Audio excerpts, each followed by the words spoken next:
नाही आपल्याला करायचं नाही थांब ना रे फोटो लाव ना स्क्रीन फोटो लाव ना काय स्क्रीन फोटो लाव ना तर मित्रांनो रामाभाऊ भडकलेले आहेत तुम्ही बघतो शेवटपर्यंत बघा. आज खूप युनिक सेलिब्रेशन करणार आहोत आपण. कशाचं सेलिब्रेशन त्या तुम्हाला व्लॉगमध्ये पुढे कळेल. व्हिडिओ फक्त शेवटपर्यंत बघा तुम्हाला दाखवतो. तर रामकृष्ण हरी मंडळी आज आला होता आपल्याला गावातून फोन की आपल्याला एक सेलिब्रेशन करायचं आहे.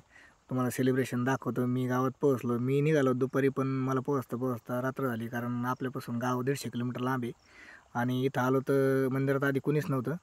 पण नंतर रामाभाऊ आले आणि रामाभाऊ म्हणले आपल्याला तोफ वाजवायची. तर त्यांना म्हणलं आज काय नेमकी ती म्हणले आपल्याला सेलिब्रेशन करायचं आहे. म्हणलं कशाचं सेलिब्रेशन. तर रामभाऊ म्हणले की मी तुम्हाला आधी सांगतो की तोफा कशा लावायच्या असतात आणि व्हिडिओ कसा काढायचा. रामभाऊने थोडं गायडन्स दिलं.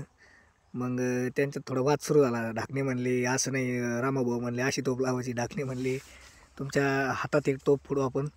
पण रामाभाऊ काय ऐकत नव्हते. मग आवीने हातात तोफ धरली. तो म्हणला मी फोडतो हातात. आणि गाडीला अजून पण 2-3 तोफा होत्या शिल्लक. सगळं यांनी नियोजन एकदम परफेक्ट केलं होतं. केक पण आणला होता. आणि 2-3 दिवस झाले दररोज केक सेलिब्रेशन हो राहिले.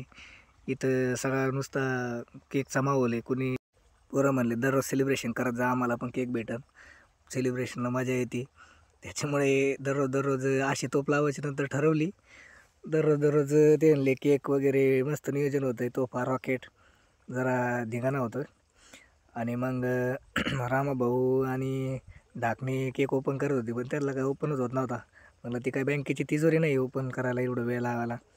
मग काहीतरी ओपन नाही झाला. मग 7-8 जण त्यांना गायडन्स दिला. मग शेवटी केक ओपन केला. आणि बघतो तर काय श्यामबाबा म्हणजे खाटू श्यामबाबा यांचा वाढदिवस होता आज. त्या गोटेरामने त्याचं मार्गदर्शन दिलं का केक वर ठेवा. पण ढाकणीला काय त्याचं मार्गदर्शन पटलं नाही. तर मित्रांनो अशा प्रकारे आपण श्यामबाबाचा बर्थडे सेलिब्रेट केलेला आहे. केक खाता आपण. आणि श्यामबाबाचा बर्थडे सेलिब्रेट झाला आहे. तुम्ही कमेंटमध्ये जय खाटू श्यामबाबा एकदा कमेंट करा. आणि हे सगळं नियोजन रामाभाऊचं होतं. रामाभाऊने एकदम परफेक्ट नियोजन केलं होतं. केक आणायला शोगून केक पण आणला होता रामाभाऊनी.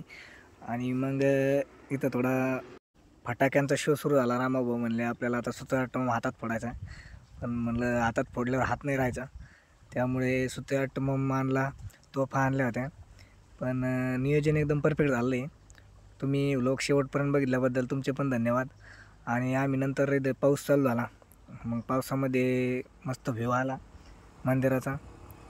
आणि आजचा व्लॉग आपण समाप्त करीत आहोत. भेटू पुढच्या व्लॉगमध्ये. आणि असेच व्लॉग शेवटपर्यंत पाहत चला. आणि कमेंट करा जय खाटू श्यामबाबा. तर भेटू मित्रांनो पुढच्या व्लॉगमध्ये.